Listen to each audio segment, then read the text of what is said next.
Bonjour, bon, cette vidéo sera la deuxième vidéo de la série tutoriel concernant le logiciel MATLAB. Alors, pour ceux qui n'ont pas vu la première vidéo, veuillez la consulter s'il vous plaît. Dans cette vidéo, je vais donner une description de l'interface graphique MATLAB ou l'environnement MATLAB. Mais avant de faire ça, je vais essayer de répondre à la question suivante. Pourquoi MATLAB ou pourquoi on a choisi MATLAB? En fait, MATLAB est le logiciel le plus accessible et le plus productif conçu pour les ingénieurs et les scientifiques pour vos tâches d'analyse de données, de développement d'algorithmes et de création de modèles. Aussi, MATLAB vous fournit un environnement qui encourage l'exploration et la découverte. Il est associé à un langage à haut niveau, à un environnement bureau élaboré pour les flux de travail itératifs scientifiques et techniques. Et voilà. Pour ça, on a choisi MATLAB et pas d'autres. Mais en fait, il existe un certain nombre de concurrents à MATLAB comme le logiciel Maple ou Scilab.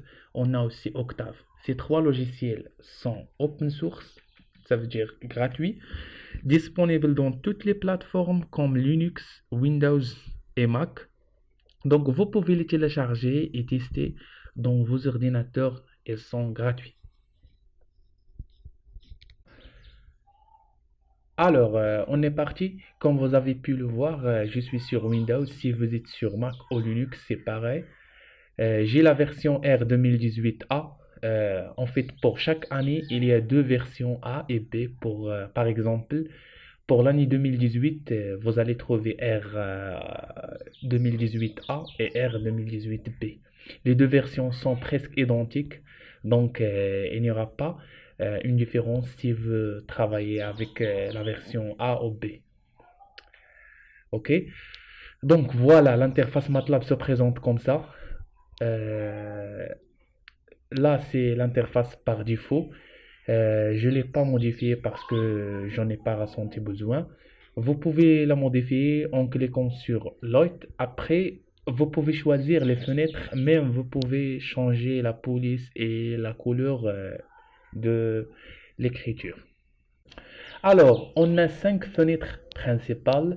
Je vais commencer par l'arborescence ou l'explorateur des fichiers. Permet de visualiser les fichiers script et de les ouvrir aussi.